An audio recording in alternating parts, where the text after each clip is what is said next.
Olga Merkoucheva a payé de son cœur, de son foie, de ses reins et de sa propre vie pour avoir signé un formulaire officiel. Son mariage d'un jour avec un homme se présentant comme un prince indien s'est terminé non pas dans une chambre nuptiale, mais sur une table d'opération dans une clinique privée d'Abu Dhabi, où son corps a été méthodiquement disséqué pour en vendre les organes. Cette affaire n'a pas été largement médiatisée dans la presse mondiale, restant une série de brèves notes dans les bases de données fermées des organisations de défense des droits de l'homme et une enquête discrète entre les ministères des Affaires étrangères de plusieurs pays. L'histoire a commencé sur les réseaux sociaux, comme beaucoup de tragédies contemporaines. En avril 2023, Olga Merkoucheva, une habitante de Saint-Pétersbourg âgée de 25 ans, effectuait un voyage touristique dans les pays du Golfe Persique. Elle était très active sur son compte Instagram, où elle partageait des photos de gratte-ciel, de paysages désertiques et de plats exotiques. Cependant, l'un de ses posts a radicalement changé le ton de son journal numérique. Sous une photo où elle souriait aux côtés d'un homme grand, à la barbe soignée et vêtue d'un costume coûteux, figurait une courte légende. « Je suis tombée amoureuse de l'homme de mes rêves. Il est comme dans les films, un prince indien. » Cette publication, qui a recueilli plusieurs centaines de likes, a été le point de départ d'un parcours qui n'a pas mené au bonheur familial, mais à une salle d'opération stérile, sans fenêtre. L'homme sur la photo était Sahil Raja Singh Bahadur, 31 ans, qui s'est présenté à Olga comme l'héritier d'une ancienne lignée et le prince de Jaipur. Pour une personne qui ne connaît pas les subtilités de l'aristocratie indienne, cela semblait convaincant.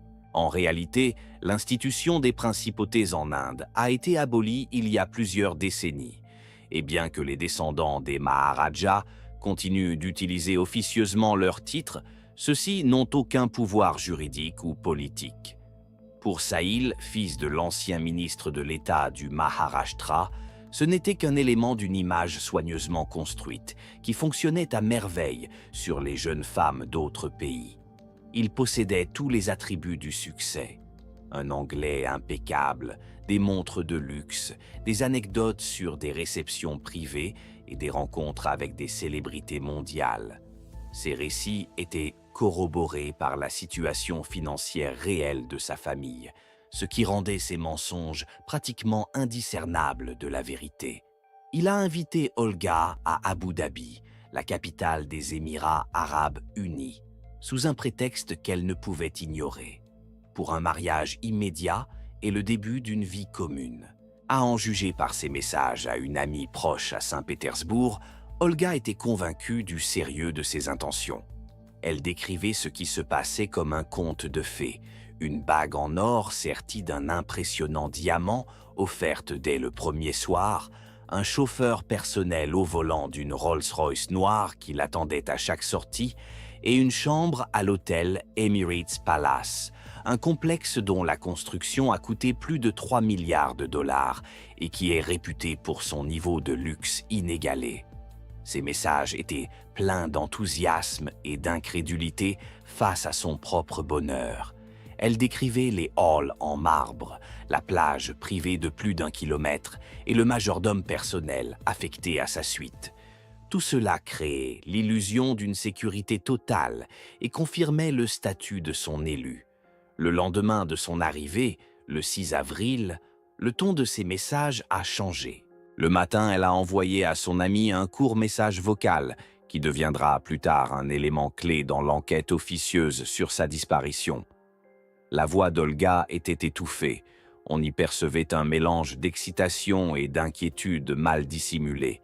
« Aujourd'hui, nous allons nous marier officiellement selon les traditions musulmanes. J'ai un peu peur, mais il a dit que c'était temporaire pour légaliser notre relation pour l'autel. » L'explication donnée par Sahil à Olga était absurde d'un point de vue juridique, mais dans une atmosphère de luxe omniprésent et de confiance envers un homme qui semblait tout-puissant, elle semblait suffisamment plausible. Ce fut son dernier message.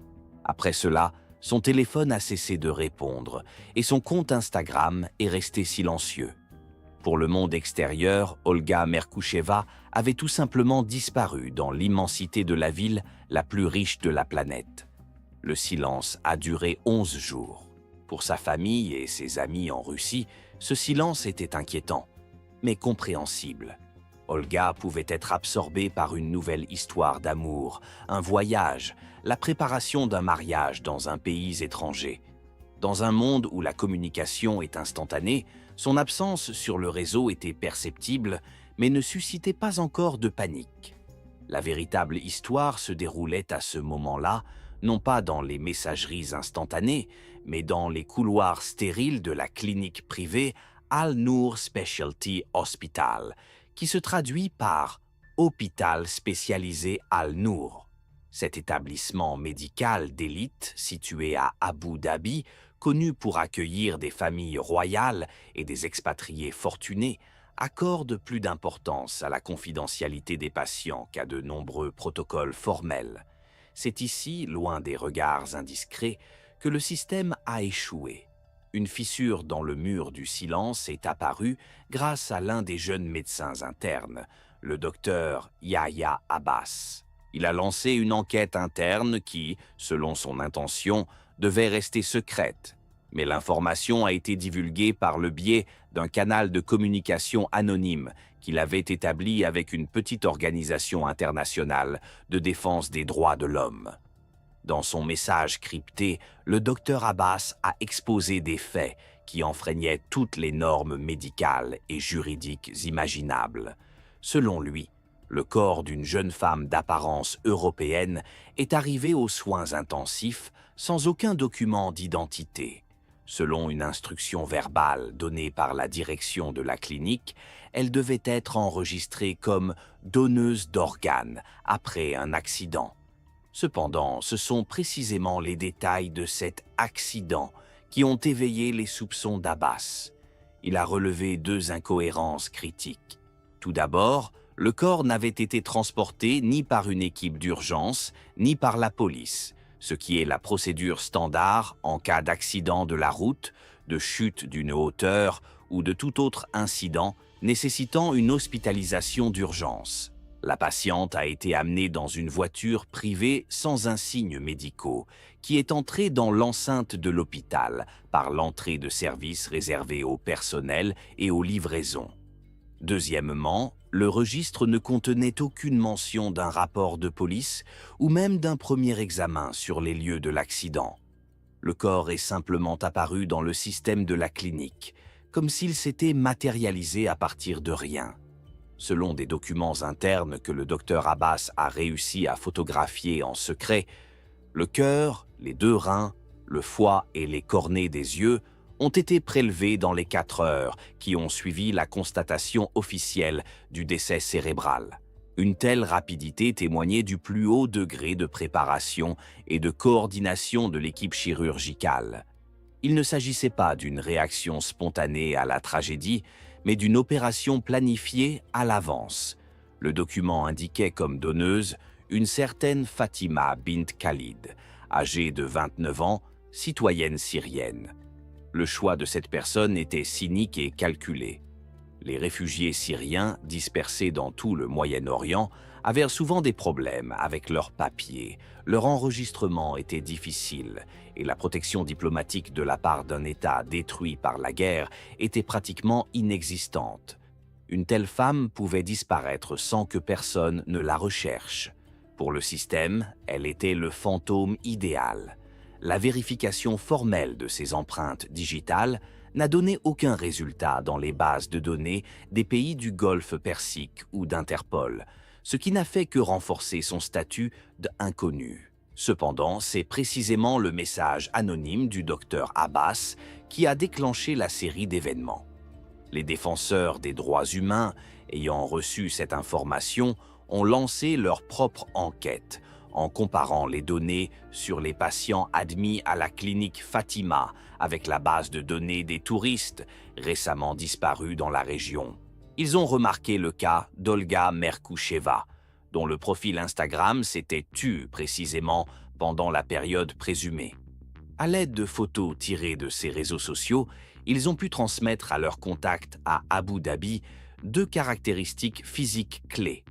Une petite cicatrice visible sur le côté droit de l'abdomen, vestige d'une appendicectomie pratiquée à l'adolescence, et un grain de beauté caractéristique au-dessus de la clavicule droite, visible sur de nombreuses photos d'elle à la plage.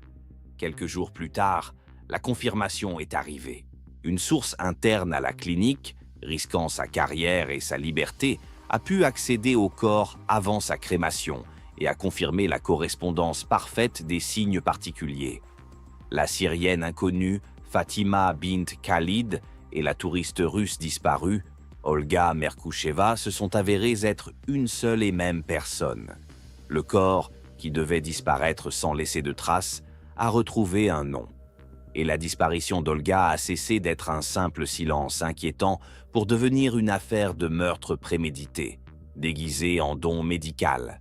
L'identification du corps d'Olga Merkoucheva a été la clé qui a permis de lever le voile sur un mécanisme bien huilé et impitoyable, opérant dans l'ombre des façades brillantes de plusieurs métropoles du Moyen-Orient et d'Asie.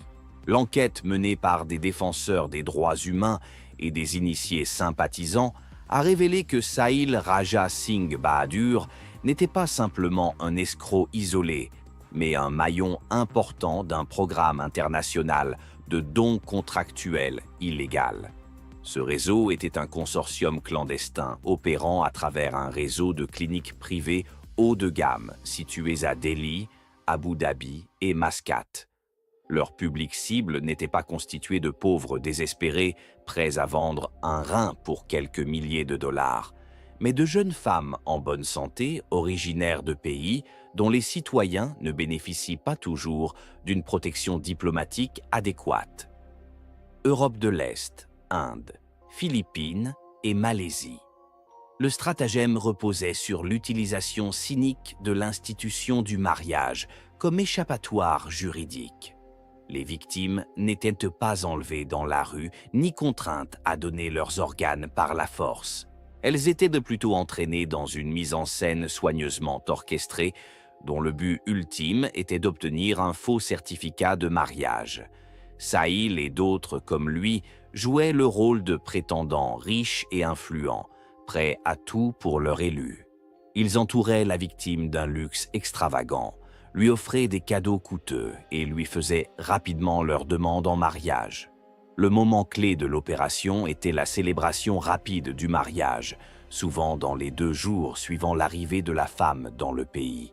Ces mariages n'étaient pas enregistrés dans les institutions publiques, mais dans des centres religieux fidèles, où des juges islamiques, comme le cheikh Abdul Majid Al-Naïmi, qui a célébré l'union d'Olga, procédaient à la cérémonie sur la base d'un minimum de documents et souvent en l'absence de témoins de la part de la mariée.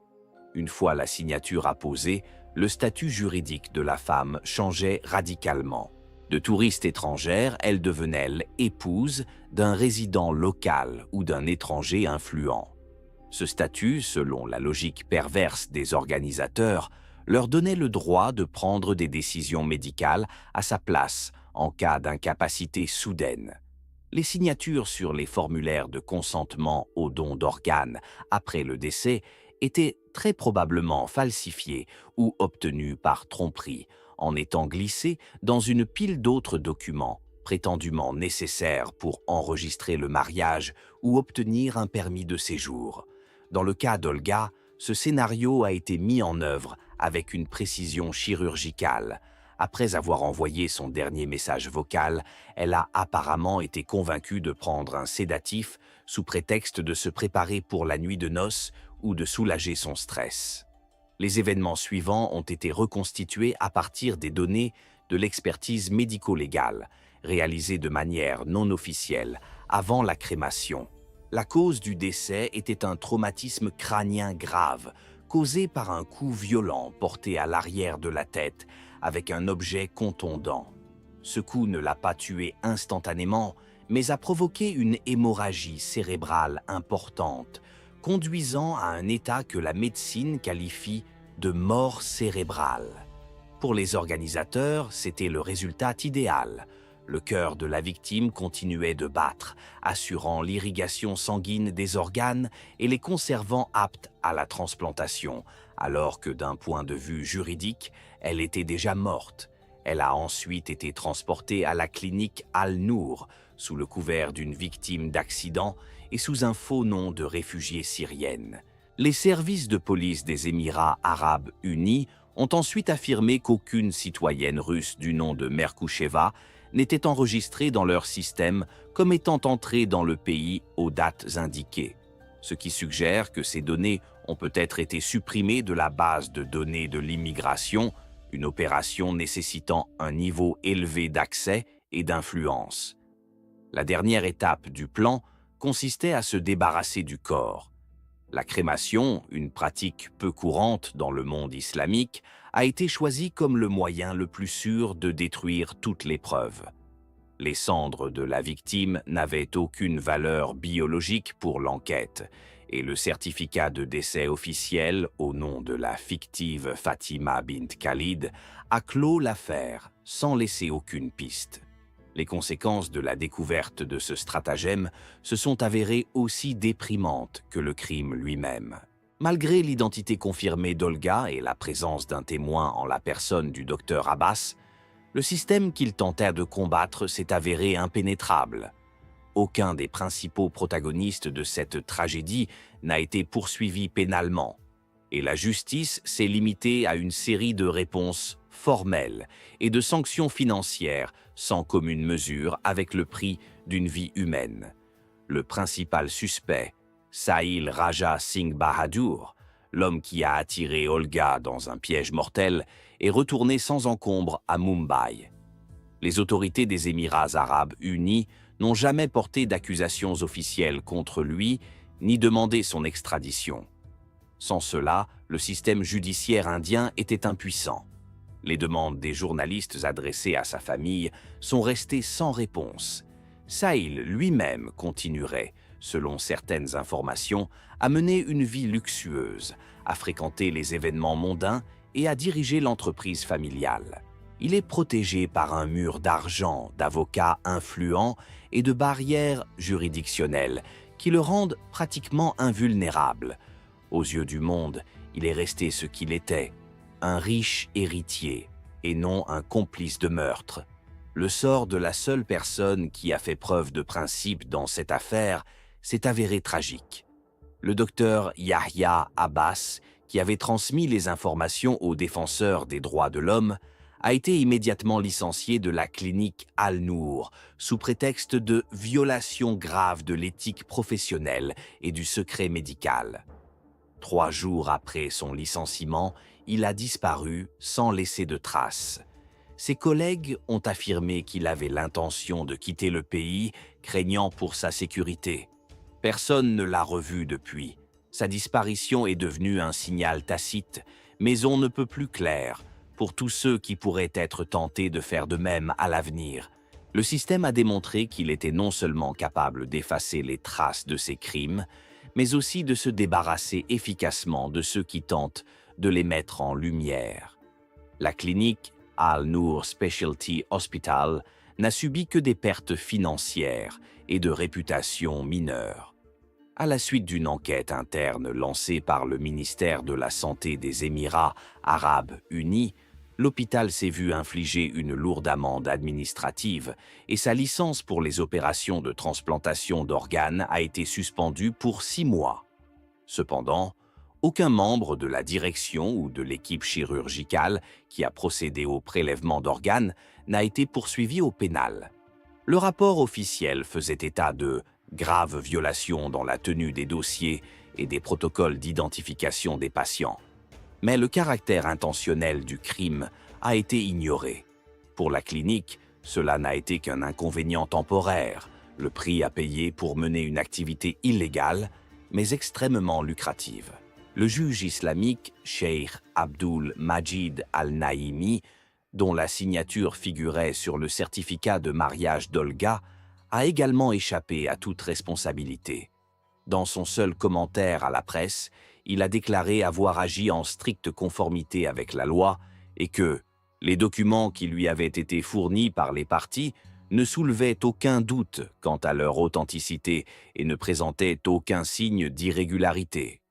Il a ensuite catégoriquement refusé toute autre communication, invoquant la confidentialité des informations concernant les personnes qui s'étaient adressées à lui. La réaction officielle de la partie russe s'est également heurtée à une impasse. La représentation diplomatique aux Émirats arabes unis a adressé une demande officielle pour que le corps d'Olga Merkoucheva soit remis afin de procéder à une expertise indépendante et à son inhumation dans son pays natal. La réponse reçue des autorités émiraties a été brève et définitive.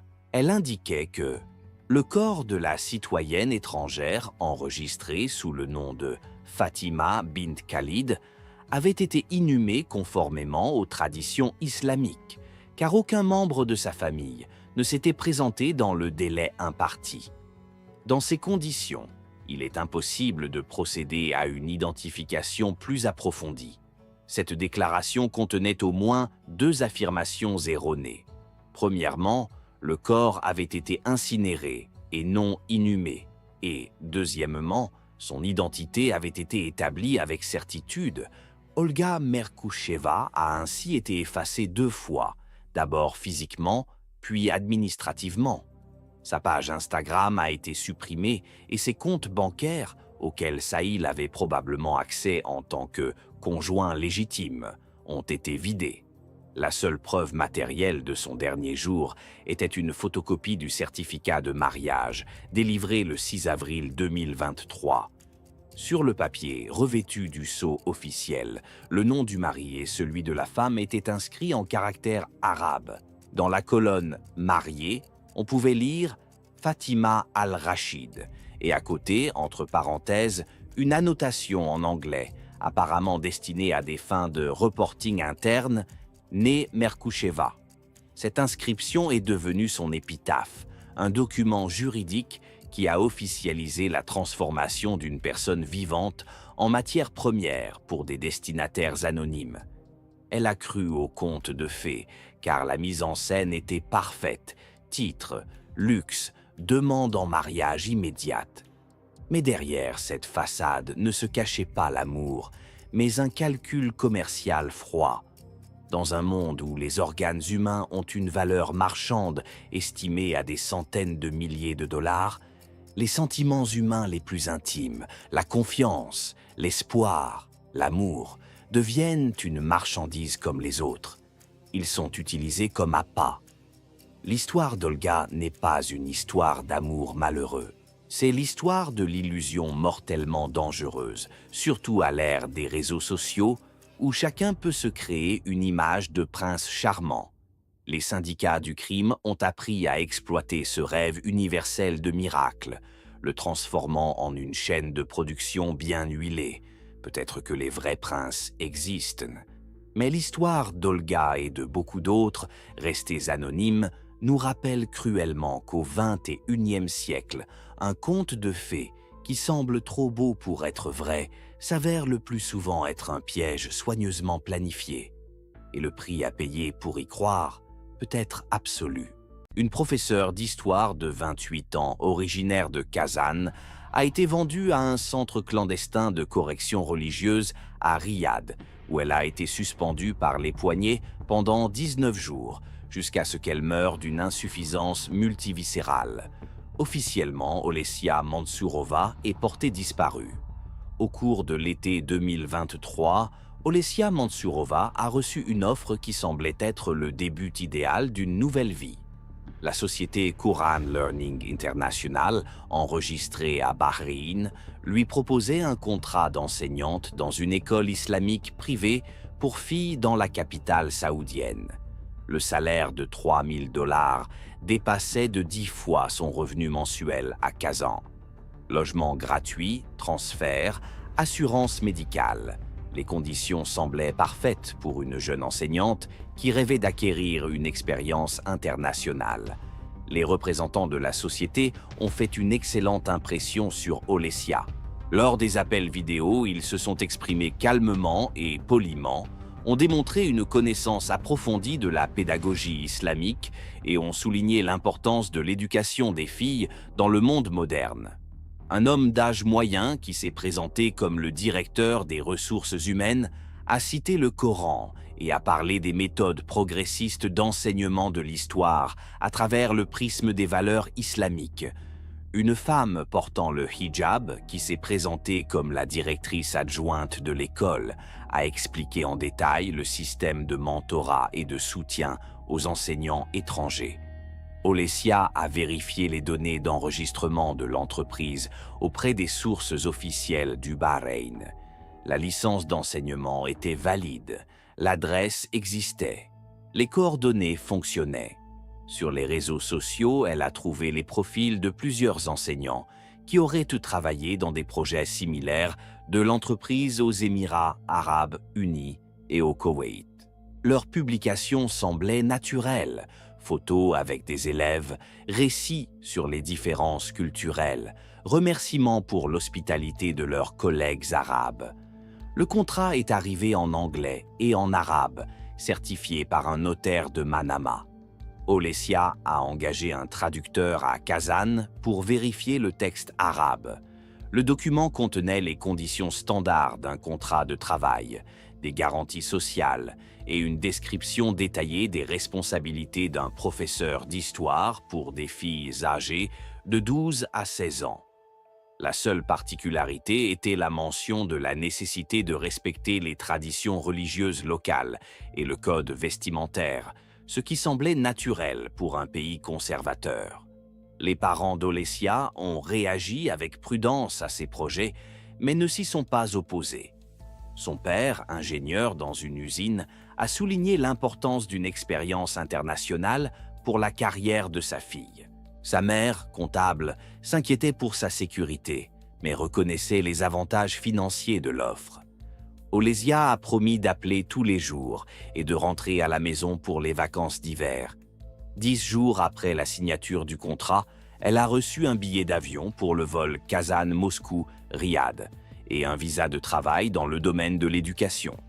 À l'aéroport de Domodedovo, elle a été accompagnée par des collègues de l'école où elle avait travaillé pendant les 4 dernières années. Le directeur lui a offert un livre sur l'histoire de la Russie en anglais pour ses futurs élèves, et la directrice adjointe lui a demandé de ramener des souvenirs d'Arabie Saoudite. Le vol s'est déroulé sans incident. Dans l'avion, Olesia a fait la connaissance d'une famille russe qui se rendait à Riyad dans le cadre du contrat de travail du mari, employé dans le secteur pétrolier. La femme lui a parlé de la vie dans un complexe fermé pour étrangers, des difficultés d'adaptation, mais aussi des opportunités offertes par un emploi dans un pays riche. Ils ont échangé leurs coordonnées et ont convenu de se revoir lorsque Olesia serait installée dans son nouveau logement. À l'aéroport King Khalid, Olesia a été accueillie par un homme vêtu d'un costume traditionnel blanc qui s'est présenté sous le nom d'Ahmed. Il parlait anglais avec un accent, mais de manière assez claire. Il lui a montré une pancarte avec son nom et son passeport d'employé du service de transport de l'école. Il lui a expliqué qu'il l'emmenait à la maison des tutrices, où elle passerait la première semaine à s'orienter et à faire connaissance avec ses collègues avant de commencer à travailler. La voiture était une berline ordinaire de couleur sombre, sans signe distinctif de l'école. Ahmed s'excusa de l'absence de climatisation et proposa à Olesia de fermer les yeux pour se protéger du soleil éclatant du désert et d'en profiter pour lire quelques sourates du Coran afin de bénir le début de son travail. Il mit un enregistrement audio d'une voix masculine lisant un texte arabe sur un ton chantant et lui demanda de répéter les mots après le lecteur. Olesia a envoyé un dernier message vocal à sa collègue Marina à 13h47, heure locale. Le chauffeur m'a accueilli et m'a dit qu'il m'emmènerait chez les tutrices. C'est un peu étrange. Il me demande de fermer les yeux et de lire des sourates. C'est probablement une tradition locale. Je t'écrirai ce soir quand je serai installé. Après cela, son téléphone n'a plus été joignable et tous ses comptes sur les réseaux sociaux ont été supprimés en l'espace d'une journée. 3 semaines plus tard, Abdullah Sarhan, un réfugié de 24 ans, a été arrêté à un poste de contrôle à la frontière entre l'Arabie saoudite et le Yémen. Les gardes frontières l'ont découvert dans la soute d'un camion transportant des matériaux de construction. Lors de son arrestation, il n'a pas opposé de résistance et a immédiatement demandé l'asile politique en échange d'informations sur les crimes dont il avait été témoin à Riyad. Abdullah a déclaré aux agents des services d'immigration qu'il avait travaillé pendant 9 mois comme technicien dans un établissement appelé Madrasa al-Nour, officiellement enregistré comme centre d'éducation religieuse et de purification spirituelle pour les femmes. Le bâtiment était situé dans une zone industrielle à la périphérie de la capitale, loin des quartiers résidentiels et des zones touristiques. Selon Abdullah, ses tâches consistaient à nettoyer les locaux, à livrer les repas et à entretenir les systèmes techniques du bâtiment. Il lui était interdit de parler aux femmes détenues dans l'établissement et d'entrer dans certaines zones sans être accompagné par un garde. Toute infraction à ces règles était punie par un licenciement immédiat et une expulsion. Cependant, après quelques mois de travail, Abdullah a commencé à remarquer des choses étranges. Des cris se faisaient entendre dans les sous-sols que le personnel expliquait par des pratiques religieuses. Le médecin de l'établissement, le docteur Saad Al-Harazi, descendait régulièrement au sous-sol avec des instruments médicaux et remontait à chaque fois avec des vêtements ensanglantés. Les gardes transportaient les corps inanimés de femmes, officiellement qualifiées de patientes en traitement pour des maux spirituels. Un jour, alors que le personnel principal était absent pour la prière du vendredi, Abdullah est descendu dans la zone interdite. Dans l'une des cellules du sous-sol, il découvrit une femme d'apparence européenne, suspendue par les poignets à une poutre métallique. Ses pieds ne touchaient pas le sol, ses mains étaient attachées avec des câbles en acier et sa bouche était cousue avec du fil grossier. On pouvait voir des brûlures causées par des fils électriques sur ses cuisses, et sur le mur était écrit en lettres arabes: elle s'est opposée à la purification. Abdullah a secrètement filmé la scène avec son téléphone, comprenant qu'il était témoin d'un crime grave. La vidéo durait environ 3 minutes et montrait une femme en agonie, mourant lentement sous la torture. Il n'a pas osé la libérer, craignant pour sa propre vie, mais il a mémorisé l'emplacement de la caméra et l'heure de la prise de vue. 1 semaine plus tard, la femme est morte. Abdullah a vu son corps être transporté dans un sac poubelle et chargé dans le minibus du crématorium. Dans les documents, elle était enregistrée sous le nom d'Aïcha bint Khalid, une réfugiée syrienne décédée d'une insuffisance cardiaque aiguë pendant le jeûne religieux. Le docteur Al-Harazi a personnellement signé le certificat de décès. Après cet incident, Abdullah a commencé à planifier sa fuite. Il comprenait qu'il avait été témoin d'un meurtre et que sa propre vie pouvait être en danger. Il a économisé de l'argent, étudié les itinéraires vers la frontière et attendu le moment opportun. L'occasion s'est présentée lorsqu'un chauffeur de camion de sa connaissance a accepté de le faire sortir clandestinement du pays pour 500 $. Son plan d'évasion n'était pas le fruit du hasard. Abdullah comprenait qu'il avait été témoin d'un crime monstrueux et que son silence faisait de lui un complice. La vidéo qu'il avait tournée dans la cave était la seule preuve de l'horreur qui se déroulait. Il était conscient du risque, mais il ne pouvait pas vivre en sachant que des femmes continuaient de mourir dans d'atroces souffrances sans que le monde ne le sache. La préparation de sa fuite a pris des mois.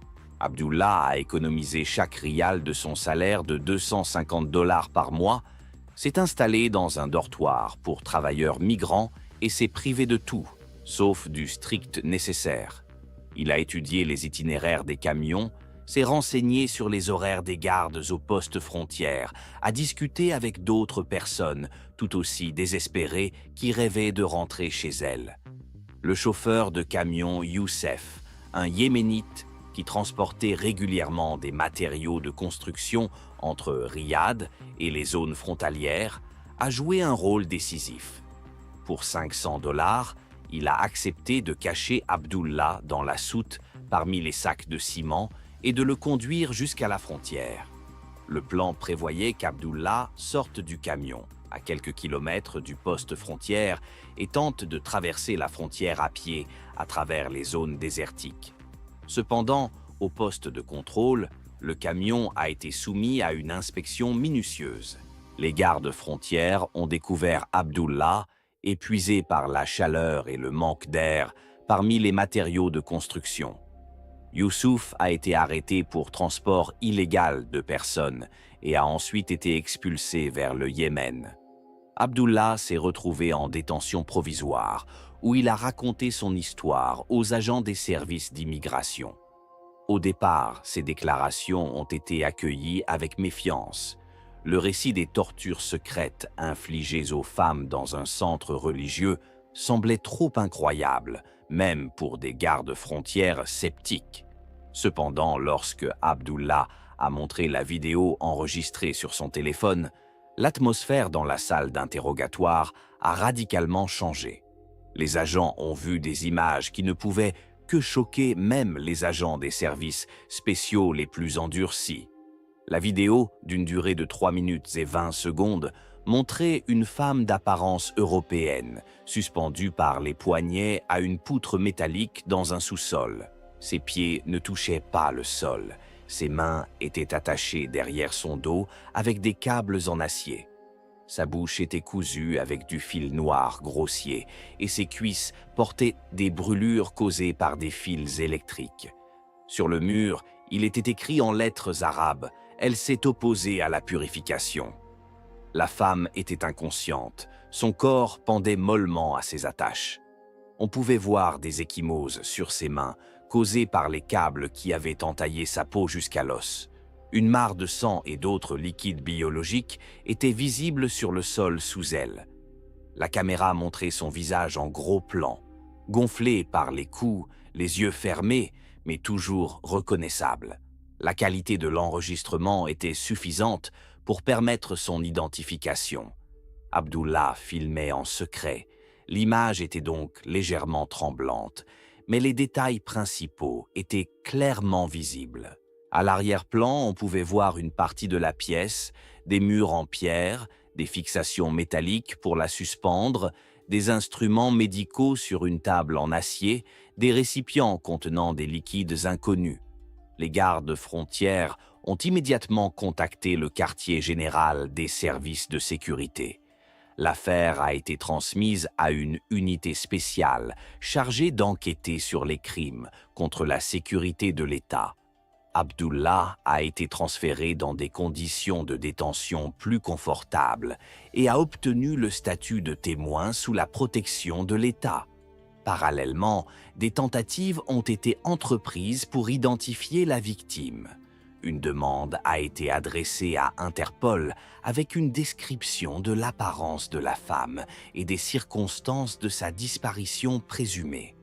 Les organisations européennes de défense des droits de l'homme, qui ont reçu une copie de la vidéo par voie diplomatique, ont fait appel à des experts en identification biométrique. Une avancée décisive a eu lieu une semaine après l'arrestation d'Abdullah. Les parents d'Olesya Mansourova se sont rendus au consulat russe à Riyad pour signaler la disparition de leur fille. Ils ont fourni des photos, des dossiers médicaux, des documents sur sa formation et son activité professionnelle. Les employés du consulat ont comparé ces données avec les informations fournies par les défenseurs des droits de l'homme. Une analyse biométrique réalisée par des experts indépendants à Londres a montré une correspondance de 98% entre le visage de la femme sur la vidéo et les photos d'Olesya Mansourova. Les experts ont tenu compte de la déformation du visage due au cou et aux œdèmes, mais les principales caractéristiques anatomiques correspondaient presque parfaitement. Le service diplomatique russe a immédiatement adressé une demande officielle au ministère de l'Intérieur saoudien pour connaître le lieu où se trouvait la citoyenne Mansourova.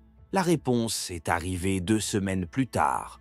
Aucune trace d'entrée dans le pays d'une femme portant ce nom et ses données d'identité n'a été trouvée dans les bases de données. Les services des visas n'avaient pas non plus d'informations sur la délivrance d'un visa de travail à ce nom. Entre-temps, des journalistes de la BBC, informés de l'affaire par des sources au sein d'organisations de défense des droits humains, ont lancé leur propre enquête. Ils ont contacté les collègues d'Olesya à Kazan, obtenu les enregistrements de ses derniers appels téléphoniques et examiné sa correspondance sur les réseaux sociaux. Peu à peu, le tableau de sa disparition s'est reconstitué. Ses collègues ont confirmé qu'Olesya avait reçu une offre d'emploi de la société Quran Learning International et qu'elle était enthousiasmée par cette perspective. Il se souvenait de ses récits sur les entretiens d'embauche, de son impression sur le professionnalisme des représentants de la société et de ses projets d'avenir. Le dernier message vocal envoyé depuis l'aéroport de Riyad a été la dernière trace de sa vie. L'enquête menée par des journalistes britanniques a permis de découvrir des liens entre Quran Learning International et la fondation Bait al-Salih. La société, officiellement enregistrée à Bahreïn, avait des fondateurs communs avec plusieurs organisations financées par la fondation. Les flux financiers ont montré que Quran Learning était en fait une structure fictive destinée à attirer des spécialistes étrangères sous le couvert de programmes éducatifs. Le fonds Bait al-Salih appartenait à l'influent théologien Cheikh Abdul Latif bin Yahya al-Faraj, connu pour son interprétation stricte de la loi islamique. Âgé de 62 ans, le cheikh était l'auteur de nombreuses fatwas justifiant la correction forcée des femmes qui, selon lui, s'étaient écartées du droit chemin. Il prêchait régulièrement sur la nécessité de purifier la société de l'influence occidentale. Al-Faraji occupait des positions influentes dans la hiérarchie religieuse du royaume. Il était membre du conseil consultatif auprès du grand moufti, avait des liens avec la famille régnante et bénéficiait de la protection de plusieurs princes. Son fonds était officiellement dédié à la charité et à l'éducation religieuse, mais selon des documents internes obtenus par des journalistes, il finançait également un réseau d'établissements fermés, destinés à la correction spirituelle. La Madrasa Al-Nour, où travaillait Abdullah, était l'un de ces établissements.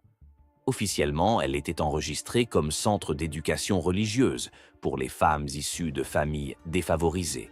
Dans la pratique, elle accueillait des femmes accusées d'avoir enfreint les normes religieuses, refus de porter le hijab, tentative d'accéder à l'éducation sans le consentement de leur tuteur, désir de travailler ou de voyager de manière indépendante. Outre les habitantes locales, la madrasa accueillait des étrangères entrées dans le pays sous divers prétextes. L'analyse des documents a montré qu'au cours des 5 dernières années, des dizaines de femmes de différents pays sont passées par des établissements de ce type, des enseignantes des Philippines, des infirmières d'Inde, des employés de maisons d'Éthiopie, des spécialistes de pays européens.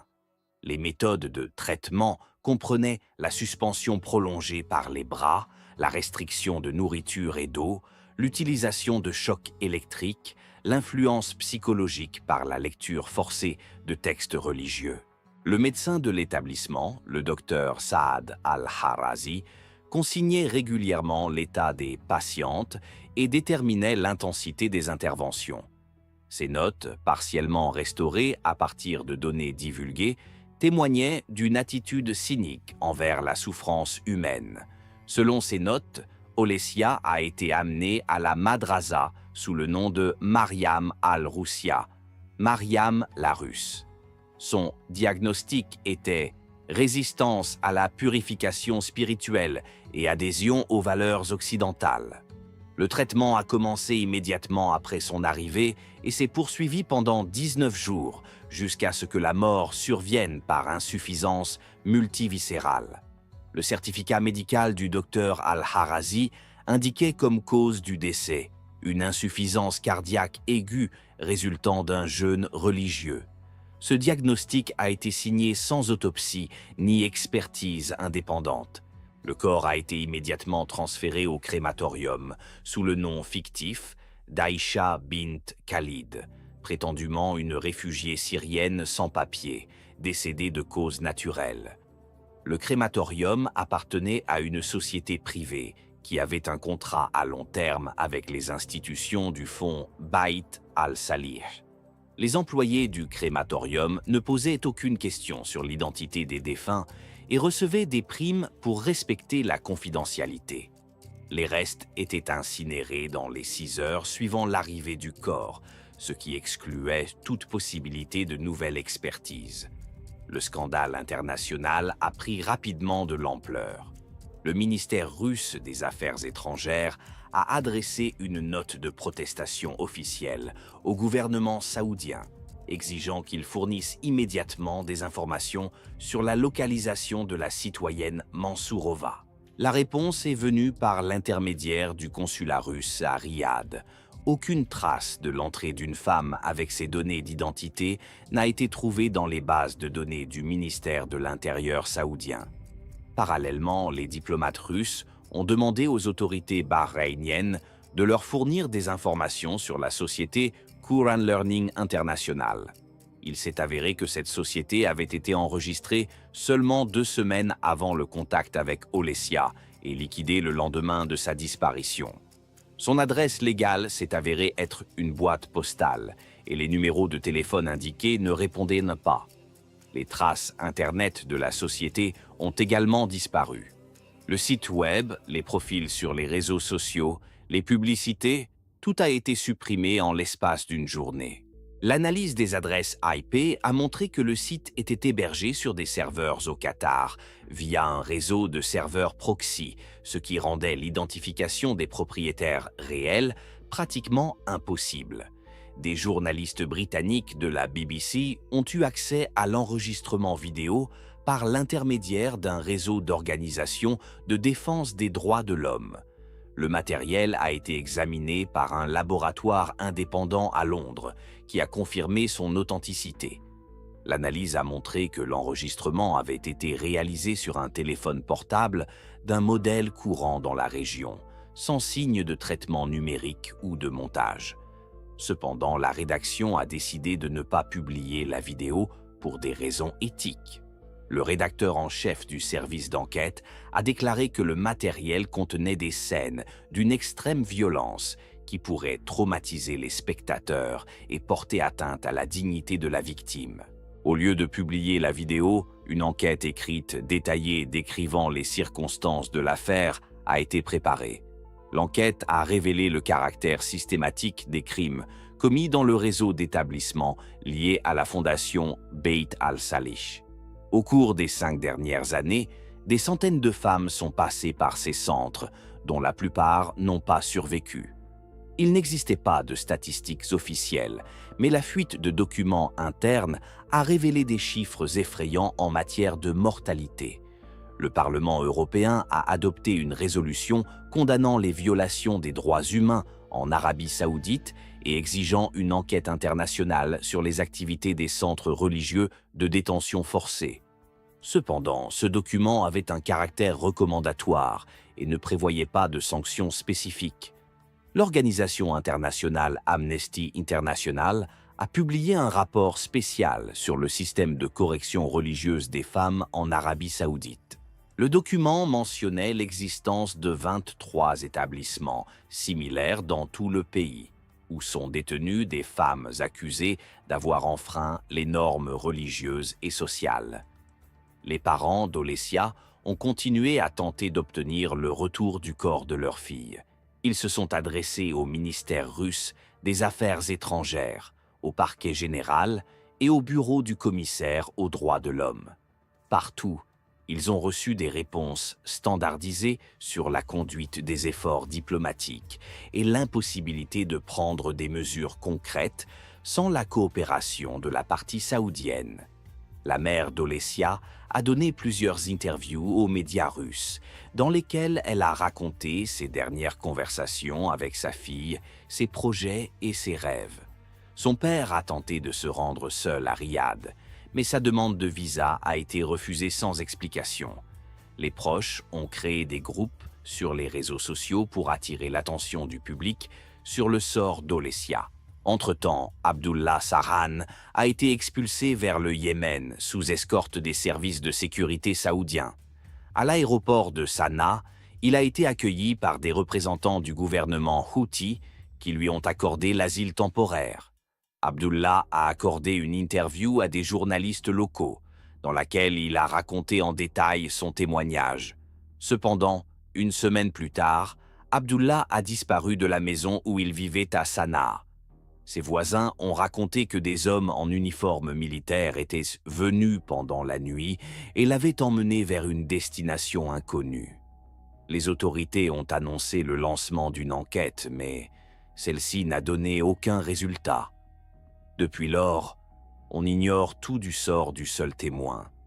L'imam Mahmoud al-Ghamdi, qui supervisait les activités de la Madrasa al-Nour, a également disparu sans laisser de traces. Il a été vu pour la dernière fois dans l'enceinte de l'établissement le jour où l'enquête internationale a été lancée. Ses collègues ont affirmé qu'il était parti en vacances chez des parents dans une province éloignée, mais des vérifications ont montré que ses parents ne vivaient pas à l'adresse indiquée. Le docteur Saad al-Harazi a continué à travailler dans le système de santé saoudien. Il a été muté dans un autre établissement médical de la province et a obtenu une promotion. Interrogé par les journalistes sur son rôle dans cette affaire, il a répondu qu'il avait exercé ses fonctions professionnelles conformément à la législation locale et aux prescriptions religieuses. Cheikh Abdul Latif bin Yahya al-Faraji a publiquement nié tout lien entre son fonds et les crimes décrits. Dans une interview accordée aux médias officiels saoudiens, il a dénoncé une campagne de diffamation contre les valeurs islamiques et l'éducation religieuse. Ses avocats ont intenté des poursuites pour atteinte à l'honneur et à la dignité contre plusieurs publications internationales. La Madrasa al-Nour a été officiellement fermée par décision des autorités locales en raison de violations des normes sanitaires. Le bâtiment a été scellé et le personnel licencié. Un mois plus tard, les locaux ont été transférés à une autre organisation religieuse pour être utilisés comme centre d'étude du Coran pour les hommes. La communauté internationale des défenseurs des droits de l'homme a continué à exiger une enquête indépendante, mais elle n'avait aucun moyen réel d'influencer les autorités saoudiennes. Les relations économiques entre l'Arabie saoudite et les pays occidentaux restaient prioritaires par rapport aux questions relatives aux droits de l'homme. L'opinion publique russe a continué de suivre l'évolution de l'affaire, mais les informations officielles étaient distillées au compte-gouttes par les voies diplomatiques. Les parents d'Olesya se sont régulièrement adressés à l'ambassade pour demander que les recherches soient intensifiées, mais ils ont reçu des réponses standardisées indiquant que des négociations étaient en cours avec la partie saoudienne. Les agents consulaires expliquaient que sans confirmation de l'entrée de la citoyenne Mansourova en Arabie saoudite, les actions futures étaient extrêmement limitées. Un an après la disparition d'Olesya, le ministère russe des Affaires étrangères a envoyé une note finale au gouvernement saoudien, exigeant qu'il fournisse toutes les informations disponibles sur le sort de la citoyenne russe disparue. La réponse a été reçue 3 mois plus tard. Le ministère de l'Intérieur saoudien a confirmé l'absence de toute trace d'entrée, de séjour ou de sortie du pays pour une femme correspondant aux données du passeport. Parallèlement, les autorités russes ont demandé aux autorités bahreïniennes des informations sur les activités de la société Quran Learning International. Il s'est avéré que la société était enregistrée au nom d'une personne fictive, le citoyen yéménite Ali ibn Saïd al-Hadrami, décédé 6 mois avant l'enregistrement officiel de l'entreprise. L'adresse légale s'est avérée inexistante et les comptes bancaires ont été clôturés le jour de la liquidation de la société. L'analyse des flux financiers a montré que les fonds destinés au fonctionnement de la société provenaient d'un système complexe de structures offshore basées au Qatar, aux Émirats arabes unis et au Koweït. Les bénéficiaires finaux n'ont pas pu être identifiés, car le système comprenait de nombreuses sociétés fictives et des propriétaires nominaux. Les tentatives de remonter la piste des flux financiers jusqu'à leur source se sont heurtées au secret bancaire et au refus des institutions financières de coopérer à l'enquête. Les journalistes britanniques ont continué à rassembler des informations pour leur enquête, mais se sont heurtés à une opposition systématique. Les témoins refusaient d'accorder des interviews, les documents disparaissaient, les sources au sein des services saoudiens cessaient tout contact. La rédaction de la BBC a reçu un avertissement officiel des avocats du cheikh Al-Faraji concernant d'éventuelles poursuites judiciaires en cas de publication d'informations inexactes. La seule preuve matérielle du crime restait la vidéo tournée par Abdullah Sarhan. Cependant, après la disparition du témoin, la valeur juridique de l'enregistrement est devenue contestable. Les avocats ont affirmé que le matériel ne pouvait être utilisé devant un tribunal sans le témoignage de la personne qui l'avait réalisé et sans la possibilité de vérifier les circonstances du tournage. Néanmoins, les organisations de défense des droits humains ont continué à mentionner le cas d'Olesya Mansourova dans leur rapport sur les violations des droits humains en Arabie saoudite. Amnesty International a inscrit son nom sur la liste des victimes de répression contre les femmes dans le royaume. Human Rights Watch a utilisé cette affaire pour critiquer la communauté internationale pour son consentement tacite aux violations des droits humains au nom des intérêts économiques. Le Parlement européen a adopté à 2 reprises des résolutions condamnant la disparition de la citoyenne russe et exigeant une enquête internationale sur les activités des centres religieux de détention forcée. Cependant, ces documents étaient de nature déclarative et ne prévoyaient pas l'introduction de sanctions spécifiques contre l'Arabie saoudite ou les personnes impliquées dans cette affaire. Les Nations unies ont inscrit le cas d'Olesya Mansourova dans le rapport du groupe de travail sur les disparitions forcées ou involontaires. L'Arabie saoudite a été informée de la nécessité de fournir des explications sur cette affaire, mais aucune réponse officielle n'a été donnée. Les représentants du royaume auprès des Nations unies se sont contentés de déclarer qu'ils considéraient ces accusations comme faisant partie d'une campagne visant à discréditer le pays. La famille d'Olesya a épuisé toutes les voies légales pour obtenir justice. Ses parents ont fait appel à des agences de détectives privées, ont offert une récompense pour toute information, ont tenté d'attirer l'attention des médias internationaux. Cependant, sans le soutien des structures étatiques et la coopération des autorités saoudiennes, ces efforts n'ont pas abouti. Les collègues d'Olesya à l'école de Kazan ont organisé une plaque commémorative en son honneur, malgré l'absence de confirmation officielle de son décès. Le directeur de l'école a déclaré qu'il se souvenait d'Olesya comme d'une enseignante talentueuse et d'une personne remarquable, dont le destin devrait servir d'avertissement à tous ceux qui envisagent de travailler à l'étranger. 2 ans après la disparition d'Olesya, le monde a appris la mort du cheikh Abdul Latif bin Yahya Al-Faraj. La cause officielle du décès du théologien âgé de 74 ans a été attribuée à une insuffisance cardiaque. Sa fondation, Bayt al-Salih, a été réorganisée et transférée sous la direction d'une autre organisation religieuse. Les activités de la Madrasa al-Nour et d'autres institutions similaires ont été officiellement suspendues. Le docteur Saad al-Harazi a continué à exercer la médecine dans un hôpital provincial et a reçu le titre de médecin émérite d'Arabie saoudite pour ses nombreuses années de travail dans le système de santé. Aux questions des journalistes sur son ancien travail, il répondait qu'il avait toujours été guidé par le serment d'Hippocrate et les lois locales.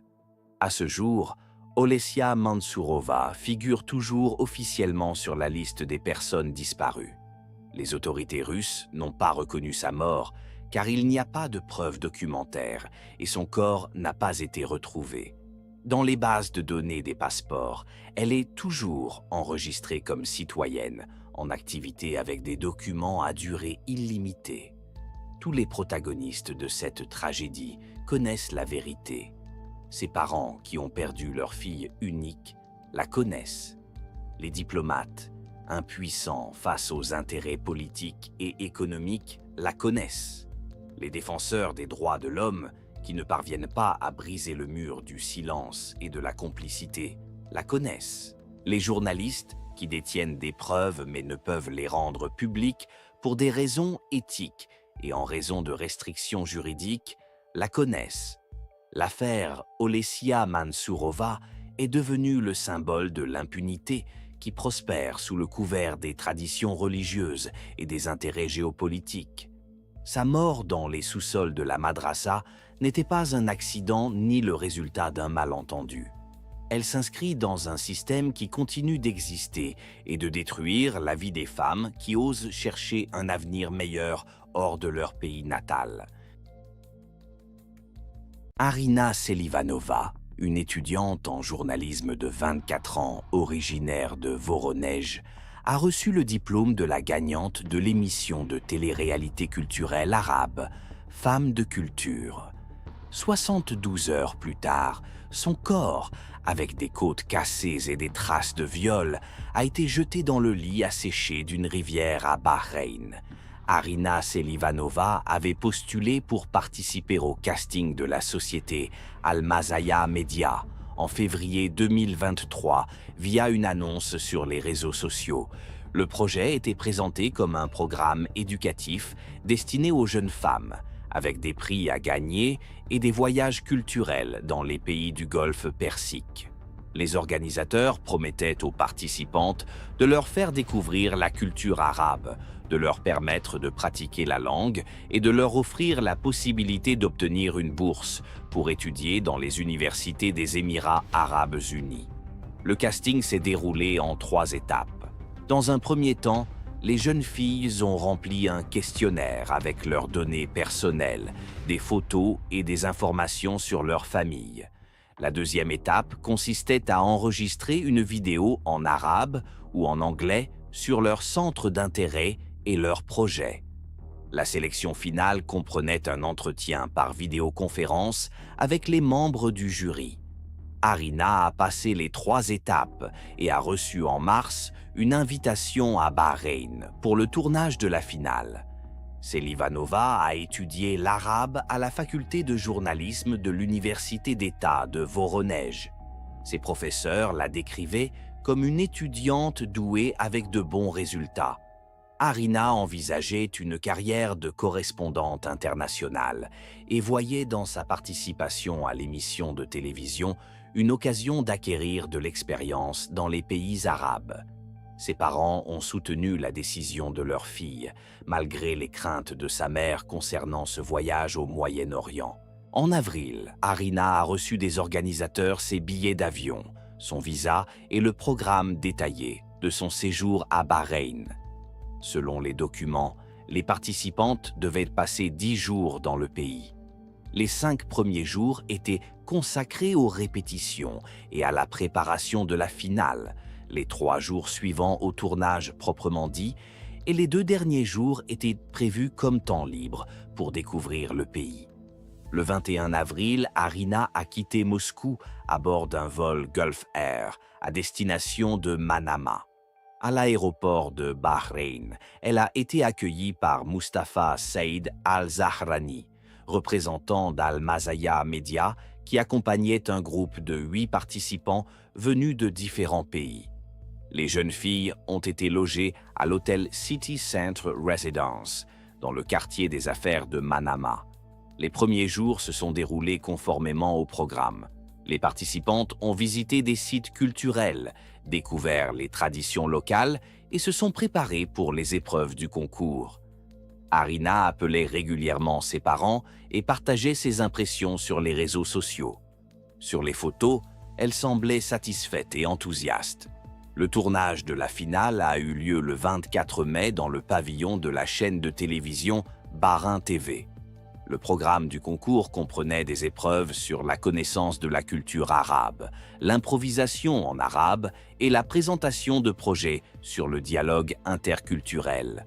Le jury était composé de 5 personnes, dont le cheikh Salman ibn Fahd al-Munawir, présenté comme un homme d'affaires et un mécène finançant des projets éducatifs. Harina a remporté la première place en présentant un projet sur le rôle des femmes dans le journalisme arabe contemporain.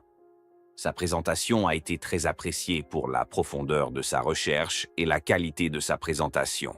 Lors de la cérémonie de remise des prix, elle a reçu un certificat, un bracelet en or avec une inscription en arabe et une récompense supplémentaire, un week-end culturel à Abu Dhabi. À la fin du tournage, le cheikh Salman a personnellement félicité Harina pour sa victoire et l'a invitée à dîner pour discuter des détails du voyage aux Émirats. Les organisateurs ont indiqué que le transfert serait organisé séparément et que les autres participantes se rendraient à l'aéroport pour rentrer chez elles. Harina a dit au revoir aux autres filles et est montée dans la voiture avec Mustapha Al-Zahrani. Selon le témoignage du chauffeur de taxi, qui a ensuite fait une déposition au consulat, vers 21h, le 24 mai, une Mercedes classe C noire, aux vitres teintées, traversait le quartier d'Al-Adliya, en direction de la banlieue. Dans la voiture se trouvait un homme d'apparence arabe, au volant, et une jeune femme d'apparence européenne sur le siège arrière. Le matin du 25 mai, Harina devait contacter ses parents, mais l'appel n'a pas eu lieu. Les tentatives pour joindre son numéro se sont avérées infructueuses. La mère de Selivanova s'est adressée au consulat russe à Manama pour demander de localiser sa fille. Les employés du consulat ont envoyé une demande aux organisateurs de l'émission de télévision et ont reçu la réponse qu'Harina participait à un programme d'excursion et qu'elle reprendrait contact dans quelques jours. Le 26 mai, les parents ont reçu un message provenant du téléphone d'Harina. « Tout va bien, le programme a été prolongé, je reviendrai dimanche. » Le texte était rédigé en russe, mais les parents ont remarqué des fautes d'orthographe inhabituelles chez leur fille et un style d'écriture inhabituel. Les tentatives répétées pour contacter Harina n'ont donné aucun résultat. Le 7 mai, vers minuit, Harina a envoyé un message vocal à son amie Marina Stepanova via une application de messagerie. L'enregistrement durait 37 secondes. Dans ce message, Harina disait d'une voix inquiète qu'on l'avait emmenée dans une maison privée, appelée maison de vacances. Elle a mentionné 3 gardes, la confiscation des téléphones sous prétexte de respecter les règles et l'absence des excursions promises. Le message s'interrompait sur une phrase indiquant qu'elle ne comprenait pas ce qui se passait. Stepanova a immédiatement essayé de rappeler Harina, mais le numéro était inaccessible. Elle a contacté les parents de Selivanova et leur a envoyé l'enregistrement vocal. La famille s'est adressée au consulat russe pour demander la recherche immédiate de leur fille et a fourni l'enregistrement audio comme preuve qu'Harina était en danger. Le 8 mai, le consulat a adressé une demande officielle au ministère de l'Intérieur de Bahreïn pour qu'il recherche la citoyenne russe Harina Selivanova. La réponse reçue 2 jours plus tard indiquait que la citoyenne avait quitté le territoire du pays le 7 mai à bord d'un vol à destination de Dubaï et que son lieu de séjour actuel était inconnu. La vérification des données des compagnies aériennes a montré que personne du nom d'Harina Selivanova ne s'était enregistré pour un vol au départ de Bahreïn le 7 mai. Le consulat a demandé les données du contrôle frontalier, mais a reçu une réponse formelle indiquant que ces informations étaient confidentielles et ne pouvaient être communiquées aux représentations étrangères sans décision judiciaire. Le 10 mai, vers 6 heures du matin, un habitant de la région, Ahmed Al-Bouachiri, qui ramassait de la ferraille dans le quartier d'Al-Jaid, a découvert le corps d'une jeune femme dans le lit d'une rivière asséchée. La veille au soir, de fortes pluies s'étaient abattues sur la région, dégageant le corps du sable. L'homme a appelé la police et une équipe d'enquêteurs s'est rendue sur les lieux. Le corps était celui d'une jeune femme d'apparence européenne, âgée d'environ 25 ans. La victime portait une tunique blanche en coton sans signe distinctif. Elle était nue en dessous et ne portait pas de chaussures. Ses cheveux étaient emmêlés et contenaient des traces de sable et de végétation. Le corps présentait de multiples lésions, notamment des hématomes sur le visage et les membres. L'examen initial a révélé des signes de mort violente. Le visage était très enflé, le nez cassé, les lèvres écrasées. Des marques ressemblant à des empreintes digitales étaient visibles sur le cou. Les mains présentaient des blessures défensives sur les paumes et les avant-bras. La cage thoracique était déformée, ce qui indiquait des fractures des côtes. La cheville droite présentait une courbure anormale. Aucun document n'a été trouvé sur le corps. La police a photographié la victime et a envoyé les photos à la base de données des personnes disparues. Le corps a été transporté à la morgue de la clinique privée Al-Nassim Medical Center pour y subir une expertise médico-légale. La morgue publique étant surchargée, les autorités faisaient régulièrement appel à des établissements médicaux privés pour ce type de procédure. 2 jours plus tard, le consulat russe a reçu une demande d'identification du corps d'une femme inconnue, d'apparence européenne. Le consul Andrei Volkov s'est rendu à la clinique et a immédiatement soupçonné que la victime pouvait être Arina Selivanova.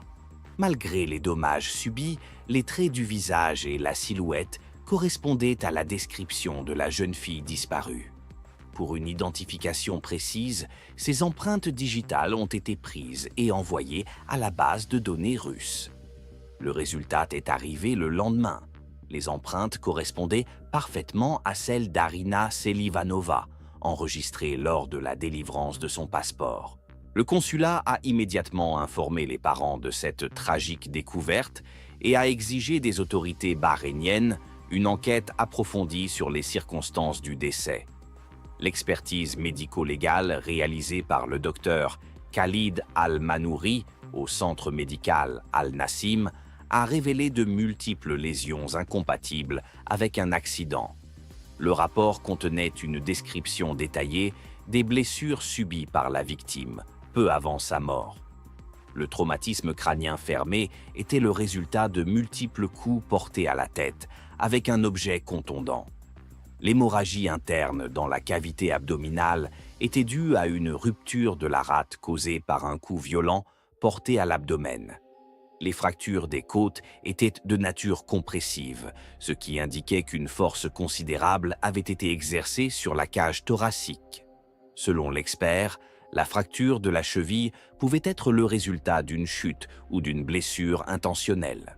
Une attention particulière a été accordée dans le rapport aux marques sur le cou et les poignets, que l'expert a interprété comme le résultat d'une contrainte exercée sur la victime contre son gré. Les écorchures sur la face interne des cuisses et les lésions aux organes génitaux témoignaient clairement d'une agression sexuelle. L'analyse sanguine n'a révélé aucune trace d'alcool ou de stupéfiants. L'expert a déterminé que le décès était survenu entre la fin de la soirée du 7 mai et le petit matin du 8 mai. L'état du corps indiquait que le décès n'était pas survenu à l'endroit où le corps avait été découvert. L'absence de sang sur le lieu de la découverte et la nature des dommages causés aux vêtements suggéraient que le corps avait été déplacé après le décès. Le consulat russe a adressé une note de protestation officielle aux autorités bahreïniennes, exigeant l'ouverture d'une enquête pénale sur le meurtre de la citoyenne russe. Dans sa réponse, le ministère de l'Intérieur de Bahreïn a annoncé l'ouverture d'une enquête préliminaire sous la direction du major Farid Al-Khalifa, du département des affaires spéciales. Parallèlement, les employés du consulat ont lancé leur propre enquête, interrogeant les membres de l'équipe de télévision et les personnes qui auraient pu voir Harina au cours des derniers jours de sa vie. La plupart des responsables ont refusé de témoigner sans l'autorisation de leurs supérieurs. Néanmoins, certaines informations ont pu être obtenues auprès d'employés subalternes. Ibrahim Al-Kawari, gardien du studio de télévision, a confirmé qu'après le tournage, Harina avait été emmenée par Mustapha Al-Zahrani dans une voiture noire. Selon le gardien, la jeune femme semblait calme et ne montrait aucun signe d'inquiétude. Al-Zahrani a déclaré qu'il emmenait la gagnante à une réunion avec les sponsors de l'émission pour discuter du voyage à Abu Dhabi. L'administratrice de l'hôtel City Center Residence, Fatima Al-Zahira, a déclaré qu'Harina n'était pas revenue dans sa chambre après le tournage de la finale. Ses affaires sont restées dans la chambre jusqu'à la date de départ. Lorsque les employés du consulat ont demandé les effets personnels de la jeune femme, il s'est avéré que sa valise et ses documents avaient disparu de la chambre dans des circonstances inexpliquées. Le chauffeur de taxi Youssouf Al-Majid a déclaré avoir vu, le soir de la finale, une Mercedes noire avec une jeune femme sur le siège arrière dans le quartier des villas de luxe à la périphérie de Manama. La voiture se dirigeait vers la banlieue où se trouvent les résidences privées de personnalités influentes du pays. Le chauffeur n'a pas retenu le numéro d'immatriculation. Les tentatives pour contacter Mustapha Al-Zahrani ont été vaines. Les employés d'Al-Mazaya Media ont déclaré qu'il était parti en vacances immédiatement après la fin du tournage et avait quitté le pays. La direction de l'entreprise a fourni une copie de son contrat de travail, mais les coordonnées indiquées se sont avérées inexactes. L'adresse mentionnée correspondait à un bâtiment démoli. Des sources non officielles au consulat ont obtenu des informations selon lesquelles Harina aurait été vue dans le quartier de la villa appartenant au cheikh Salman ibn Fahd al-Munawir. La résidence était située dans le quartier fermé d'Al Jazeera Gardens, où vivaient des membres de la famille royale et de grands hommes d'affaires. L'accès au territoire était limité et le périmètre était gardé par un service de sécurité privé. Une employée de cuisine de la villa, une Philippine nommée Maria José, qui travaillait chez le cheikh Salman sous contrat temporaire, a accepté de témoigner à condition de rester anonyme. La rencontre a été organisée dans un lieu neutre par l'intermédiaire de membres de la diaspora philippine qui ont garanti la sécurité de la femme. Selon Maria, elle a vu dans la soirée une jeune femme européenne vêtue de blanc dans l'aile réservée aux invités de la villa. La jeune femme semblait désorientée et essayait de trouver une issue pour quitter la maison. Elle était accompagnée de deux hommes vêtus de noir qui l'empêchaient de se déplacer librement dans la propriété. L'un d'eux parlait anglais avec un accent et appelait la jeune femme russe. Pendant la nuit, Maria a entendu des voix fortes et des bruits de lutte provenant de l'aile réservée aux invités. Une femme criait. Sa voix était pleine de panique et de douleur. Les bruits ont duré environ 1 heure, puis le silence est revenu. La Philippine n'a pas osé quitter sa chambre, craignant pour sa propre sécurité. Le matin, elle a vu 2 hommes sortir de la maison, un grand paquet enveloppé dans un tapis.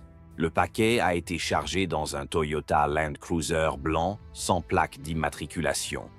La voiture a quitté la villa accompagnée d'un autre véhicule, un SUV noir aux vitres teintées. Maria a noté l'heure, environ 8 heures du matin, car c'est à ce moment-là qu'elle commençait généralement à préparer le petit déjeuner pour les propriétaires de la maison. Le même jour, Maria a été informée de la résiliation anticipée de son contrat à l'initiative de son employeur. Elle a reçu une indemnité et s'est vue proposer de quitter le pays dans les 48 heures. La femme a compris qu'elle était devenue un témoin indésirable et a accepté d'être expulsée, craignant pour sa vie. Les agents consulaires ont tenté d'obtenir une déposition officielle de Maria José, mais elle se trouvait déjà à Manille à ce moment-là. Les tentatives pour la contacter par l'intermédiaire du consulat philippin ont échoué. La femme a refusé de témoigner, invoquant des menaces pour la sécurité de sa famille. La partie russe a demandé à interroger le cheikh Salman ibn Fahd al-Munawir en tant que témoin, car il était la dernière personne officiellement confirmée à avoir été en contact avec la victime. La réponse est arrivée une semaine plus tard. Le cheikh était en voyage d'affaires en Europe et ne serait disponible pour témoigner que dans un mois. Pendant ce temps, les autorités bahreïniennes continuaient d'insister sur la thèse de l'accident. Le major Al-Khalifa, qui supervisait l'enquête, a déclaré aux journalistes que la ressortissante étrangère avait pu être victime d'un vol qui s'était terminé tragiquement. Selon lui, des groupes criminels qui s'en prenaient aux touristes sévissaient régulièrement dans la zone où le corps a été découvert. Le consulat russe a demandé à consulter les pièces du dossier, mais sa demande a été rejetée au motif que l'enquête était confidentielle. Le consul Vladimir Petrov a rencontré en personne le ministre de l'Intérieur de Bahreïn, mais aucun dialogue constructif n'a pu être établi. Les autorités bahreïniennes ont continué d'affirmer que l'enquête était menée de manière exhaustive. Les tentatives visant à impliquer les organisations internationales de défense des droits de l'homme n'ont pas non plus abouti. Amnesty International et Human Rights Watch ont exprimé leur inquiétude face à la situation, mais n'ont pas pris de mesures actives, invoquant la nécessité d'obtenir des informations supplémentaires de sources officielles. Les médias russes n'ont pratiquement pas couvert l'affaire Arina Selivanova. Les rares publications sont apparues uniquement dans les journaux régionaux de la région de Voronej, et davantage sous forme de nécrologie que d'enquêtes journalistiques. Les chaînes fédérales ont ignoré l'affaire, malgré les appels des parents et des militants sociaux. Les parents d'Arina ont tenté d'attirer l'attention sur l'affaire via les réseaux sociaux, mais leurs publications ont eu une diffusion limitée.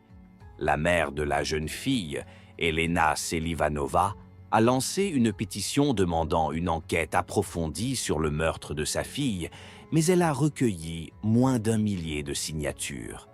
Le père, Vladimir Selivanov, s'est adressé à diverses instances, notamment au comité d'enquête russe, mais n'a reçu que des réponses formelles. Des informations médicales supplémentaires, obtenues de manière officieuse par le consulat, ont révélé les détails horribles des dernières heures de la vie d'Arina.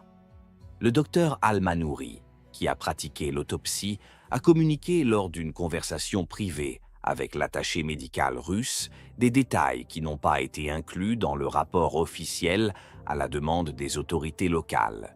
La nature des blessures indiquait des tortures prolongées. Plus de 30 hématomes distincts, datant de différentes périodes, ont été découverts sur le corps de la victime, ce qui témoignait de coups systématiques pendant plusieurs jours. Les ecchymoses les plus anciennes sur les épaules et le dos avaient une teinte jaune-vert, ce qui correspondait à 3 ou 4 jours avant la mort. Les fractures du nez et de l'os zygomatique étaient le résultat d'un impact ciblé. Le médecin légiste a déterminé que les coups avaient été portés avec une grande force, probablement par une personne nettement plus forte physiquement que la victime. Les traces sur le visage indiquaient qu'Arina avait été battue alors qu'elle était allongée sur le dos, comme en témoignait la nature des ecchymoses. Les blessures aux mains indiquaient que la jeune fille avait tenté de se défendre. Les blessures défensives aux paumes et aux avant-bras étaient profondes, certaines allant jusqu'à l'os. Sous les ongles, on a trouvé des particules de peau et de sang appartenant non pas à la victime, mais à ses agresseurs. L'analyse ADN de ces échantillons aurait pu permettre d'identifier les criminels, mais les autorités bahreïniennes ont refusé de mener une telle enquête. Les criminels ont fait preuve d'une cruauté particulière en infligeant des blessures à la cage thoracique. Les côtes cassées formaient un motif caractéristique, indiquant que la poitrine de la victime avait été piétinée.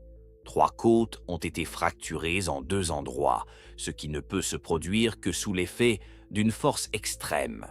L'un des fragments a endommagé le poumon, provoquant une hémorragie interne. La rupture de la rate a été causée par un coup violent à l'abdomen, probablement porté avec le genou. L'hémorragie intrapéritonéale était si abondante qu'elle a été la cause directe du décès. L'expert a estimé que la force du coup était suffisante pour entraîner la mort d'une personne en bonne santé en moins d'une demi-heure, sans soins médicaux. Les violences sexuelles étaient de nature collective. Les lésions aux organes génitaux indiquaient la participation de plusieurs hommes au crime. Les écorchures et les ecchymoses sur les cuisses témoignaient du fait que la victime avait été maintenue de force. L'absence de liquide séminal indiquait soit l'utilisation de moyens contraceptifs, soit un nettoyage minutieux du corps après le crime. Les marques sur le cou indiquaient des tentatives d'étranglement. Les empreintes digitales étaient si nettes qu'elles ont permis de déterminer la taille des mains des agresseurs. Au moins 2 d'entre eux avaient de grandes mains, correspondant à des hommes de taille supérieure à la moyenne. L'étranglement n'a pas été mené à son terme, la mort étant survenue plutôt à la suite d'une hémorragie interne. L'analyse du contenu de l'estomac a montré que le dernier repas avait été pris 8 à 10 heures avant la mort. Harina avait mangé du riz avec des légumes et bu de l'eau. L'absence d'alcool ou de substances narcotiques excluait la version selon laquelle la victime était dans un état de conscience altéré. Elle était pleinement consciente pendant les tortures et le meurtre. L'état des vêtements complétait le tableau de l'incident. La tunique blanche était déchirée à plusieurs endroits et la nature des déchirures indiquait que le tissu avait été déchiré à la main avec une grande force. Des traces de sperme ont été trouvées sur les vêtements, malgré des tentatives évidentes de les nettoyer. Des fibres d'un tapis coûteux et des particules de sable caractéristiques de la côte du golfe Persique ont également été trouvées. Les sous-vêtements avaient complètement disparu. L'expert a supposé qu'ils avaient été retirés du corps et détruits, car ils pouvaient contenir des preuves importantes. L'absence de chaussures indiquait également une tentative de dissimulation des traces du crime. Les semelles des chaussures auraient pu conserver de la poussière provenant de la pièce où le meurtre avait eu lieu. La température du corps et son état de décomposition ont permis de déterminer avec précision l'heure du décès. Harina est morte entre 2 et 4 heures du matin. Le corps est resté dans une pièce fraîche pendant environ 6 heures après le décès, puis a été déplacé dans un endroit chaud. Cela correspondait à la version selon laquelle le meurtre avait eu lieu dans la maison et que le corps avait été emporté le matin. L'absence de traces de traînées sur le sable ou l'asphalte indiquait que le corps avait été transporté en voiture directement jusqu'au lieu où il avait été abandonné. La nature des dommages causés aux vêtements par le contact avec le sol montrait que le corps avait été jeté d'une hauteur d'environ 1 mètre, probablement depuis la benne d'un camion ou d'un SUV haut. Le médecin légiste a noté que la victime s'était débattue jusqu'au dernier moment. Cela était attesté non seulement par les blessures défensives, mais aussi par la disposition des hématomes. Harina a essayé de se relever après ses chutes, s'est retournée pour éviter les coups, a couvert sa tête avec ses mains. Les criminels ont méthodiquement brisé sa résistance en frappant ses membres pour l'empêcher de bouger. La cruauté particulière des meurtriers se manifestait par le fait qu'ils ne se pressaient pas. Les intervalles entre les différentes blessures allaient de quelques minutes à une demi-heure. Cela indiquait soit les penchants sadiques des criminels, soit leur tentative d'obtenir des informations de la victime. La nature de certains coups suggérait qu'Harina était contrainte à quelque chose. L'analyse sanguine a révélé un taux élevé d'adrénaline et de cortisol, ce qui confirmait le stress et la peur extrême ressentis par la victime. Ces taux étaient plusieurs fois supérieurs à la normale, même pour des situations extrêmes. La jeune fille comprenait qu'on était en train de la tuer et s'est battue pour sa vie jusqu'à la fin.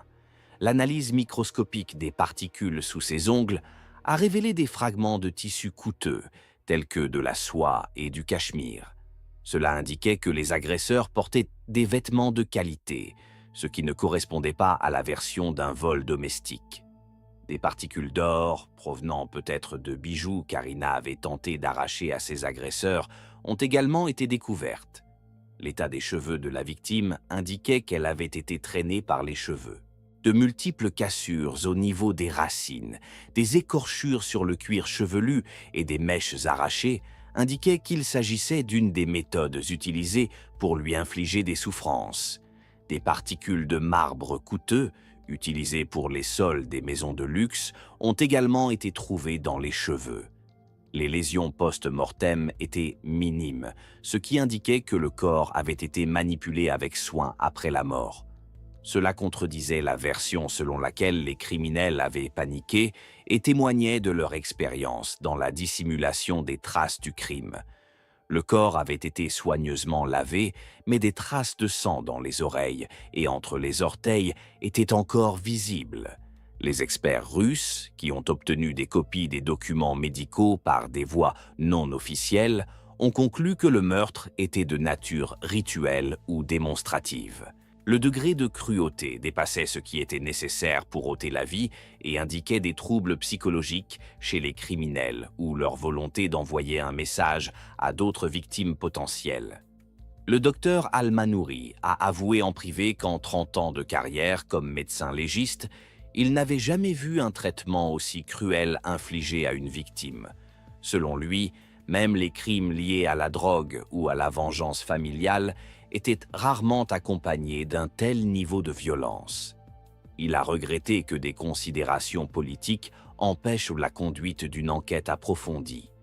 Un mois après la découverte du corps, le cheikh Salman ibn Fahd al-Munawir est revenu d'un voyage en Europe et a accepté de témoigner. La rencontre a eu lieu dans son cabinet d'avocat, en présence de 3 juristes et d'un représentant du ministère de l'Intérieur de Bahreïn.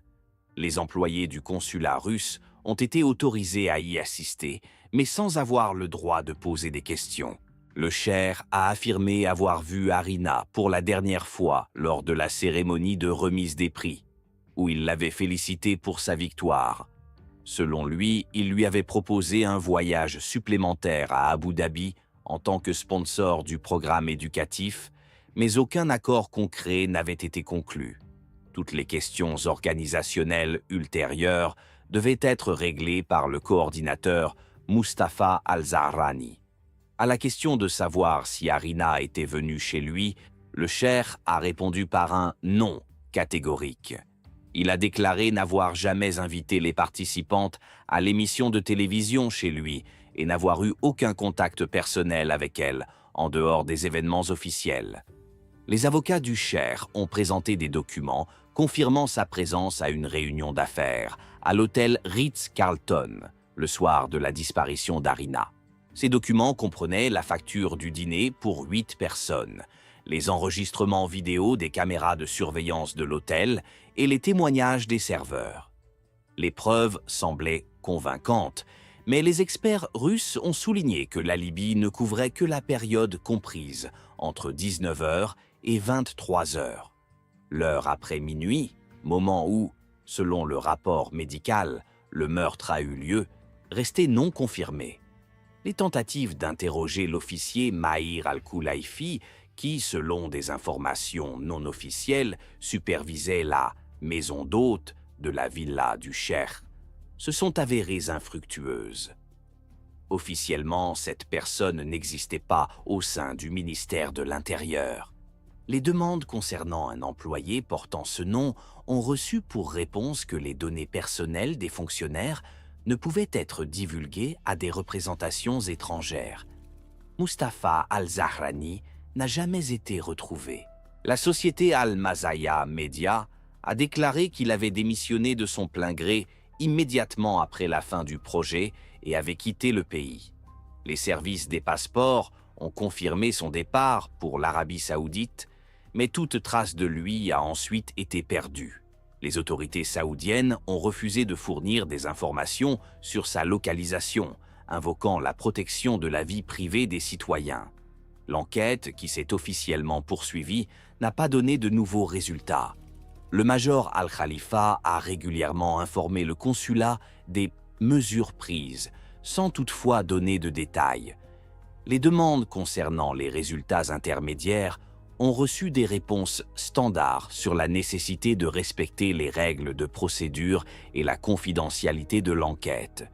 Les autorités russes ont tenté de porter la question au niveau diplomatique.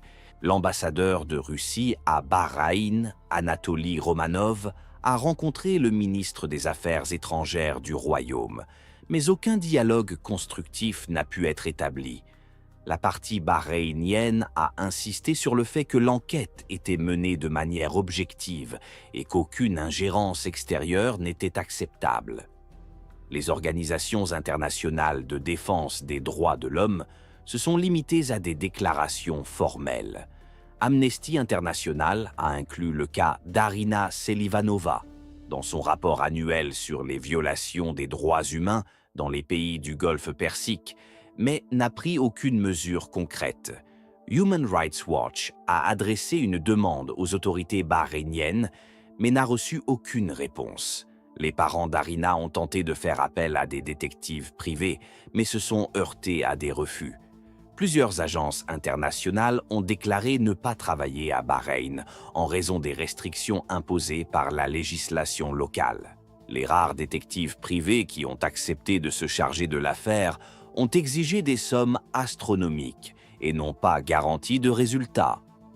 Les tentatives de la famille Selivanov d'obtenir une indemnisation par le biais des instances judiciaires internationales ont également échoué. La Cour européenne des droits de l'homme a refusé d'examiner l'affaire, car Bahreïn n'est pas signataire de la Convention européenne. La Cour pénale internationale a déclaré qu'elle n'était pas compétente en la matière. Les autorités russes se sont limitées à des protestations diplomatiques. Le ministère russe des Affaires étrangères a envoyé plusieurs notes au gouvernement bahreïni, mais l'affaire n'a pas dépassé le stade des procédures formelles. Aucune sanction économique ou politique n'a été appliquée. La coopération entre les deux pays dans d'autres domaines s'est poursuivie normalement. Les médias ont rapidement perdu tout intérêt pour cette affaire. Les dernières publications sur le cas d'Arina Selivanova sont apparues 3 mois après la découverte du corps dans les éditions régionales du district fédéral central. Les chaînes fédérales n'ont même pas mentionné le meurtre dans leur bulletin d'information criminelle. Le sujet est devenu tabou sans aucune explication officielle. 6 mois plus tard, les autorités bahreïniennes ont annoncé la clôture de l'affaire pour manque de preuves. La conclusion officielle indiquait que la mort de la citoyenne russe était survenue dans des circonstances inexpliquées, peut-être à la suite d'un accident ou d'un crime commis par des personnes non identifiées. Les documents de l'enquête ont été classés secrets et archivés. Le consulat russe a reçu une notification de clôture de l'affaire, accompagnée d'une proposition de récupérer les effets personnels de la défunte. Cependant, lorsque les employés du consulat se sont rendus à l'endroit indiqué, ils ont été informés que les effets personnels avaient été éliminés conformément aux exigences sanitaires. Aucun document attestant de cette élimination n'a été fourni. Le corps d'Arina a été incinéré au crématorium public de Manama sans le consentement de ses parents. La raison officielle invoquée était la nécessité de respecter les normes sanitaires et épidémiologiques dans un climat chaud. L'urne contenant les cendres n'a été remise au consulat russe que 2 mois après la crémation, ce qui a exclu la possibilité d'une nouvelle expertise. Les parents ont reçu l'urne contenant les cendres de leur fille à Voronej en octobre. La cérémonie d'adieu s'est déroulée dans le cercle restreint de la famille et des amis. Les autorités locales n'ont organisé aucune cérémonie officielle à sa mémoire. La tombe d'Arina au cimetière Kominternovski n'a reçu aucun des honneurs publics accordés aux victimes de crimes commis à l'étranger. Elena Selivanova continue de lutter pour obtenir justice par le biais d'organisations publiques, mais ses efforts ne sont pas soutenus. Le fonds créé par elle en mémoire de sa fille n'existe que sur le papier. Il n'y a pratiquement pas de dons et aucun financement public n'est prévu. Le seul résultat obtenu est une petite plaque commémorative à l'université où Arina étudiait. La société Al-Mazaya Media poursuit ses activités sous un nouveau nom, Gulf Culture Productions. Les projets destinés aux jeunes femmes des pays post-soviétiques continuent d'être annoncés sur les réseaux sociaux. Les conditions de participation et le montant des prix sont restés pratiquement inchangés. Les supports publicitaires ne contiennent aucune information sur le sort d'Arina Selivanova. Le cheikh Salman ibn Fahd al-Munawir a élargi ses activités caritatives. L'année dernière, il a ouvert un centre culturel pour les jeunes à Manama et a reçu une distinction nationale pour sa contribution au développement de la coopération internationale. Son nom est régulièrement mentionné dans la presse locale en rapport avec des initiatives éducatives. Les faits indiquent qu'Arina Selivanova a été victime de traite d'êtres humains sous le couvert d'un programme culturel. L'émission de télévision était un moyen de sélectionner des jeunes femmes pour des clients fortunés. La victoire d'Arina n'était pas une récompense, mais une condamnation. Sa beauté, son éducation et sa vulnérabilité faisaient d'elle une victime idéale pour ceux qui ont l'habitude d'acheter des êtres humains. Le meurtre a eu lieu après qu'Arina ait tenté de résister ou de s'enfuir. Elle a été torturée, violée et battue pour briser sa volonté, mais elle a continué à se battre. Finalement, les criminels ont décidé de se débarrasser de leur victime incontrôlable. Ils ont jeté son corps comme un déchet, espérant que le désert dissimulerait les traces du crime. Le système de protection des citoyens russes à l'étranger s'est révélé totalement inefficace. Les employés du consulat ne disposaient d'aucun moyen réel pour enquêter sur le crime. Les protestations diplomatiques sont restées purement formelles. Les forces de l'ordre russe n'ont fait aucune tentative pour mener leur propre enquête sur le meurtre d'une citoyenne de leur pays. Les autorités bahreïniennes ont démontré leur volonté de couvrir les crimes commis par des citoyens influents. L'enquête n'était qu'une simulation destinée à donner l'impression que des mesures étaient prises. Tous les témoins clés ont soit disparu, soit été expulsés. Les preuves ont été détruites sous divers prétextes. La corruption imprégnait tout le système, des simples policiers aux hauts fonctionnaires. La communauté internationale a préféré fermer les yeux sur ce meurtre évident. Les intérêts économiques se sont avérés plus importants que la vie d'une jeune femme. Les relations commerciales avec les riches monarchies pétrolières ont plus de valeur que la justice pour les victimes de leurs crimes. Les droits de l'homme restent une déclaration lorsque l'on parle d'argent réel. Arina Selivanova n'a pas été tuée par des criminels occasionnels, mais par des membres d'un groupe organisé spécialisé dans la traite des êtres humains. Sa mort est le résultat de sa résistance à un système qui transforme les jeunes femmes en marchandises pour de riches pervers. Les meurtriers sont restés impunis et continuent leurs activités. L'histoire d'Arina n'est pas une exception, mais une règle. Chaque année, des dizaines de jeunes femmes issues de pays pauvres disparaissent dans les riches monarchies du Golfe Persique. Certaines deviennent des esclaves sexuels, d'autres meurent en tentant de résister. Leurs corps sont retrouvés dans le désert ou jetés à la mer. Aucune enquête n'est menée. Les coupables ne sont pas punis. Cette étudiante de 24 ans, originaire de Voronej, rêvait de devenir journaliste et de révéler la vérité au monde entier. Sa propre mort est devenue une histoire que le monde a préféré ignorer.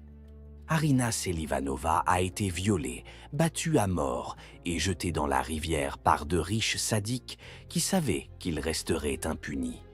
Son meurtre est un verdict contre un système qui place l'argent au-dessus de la vie humaine.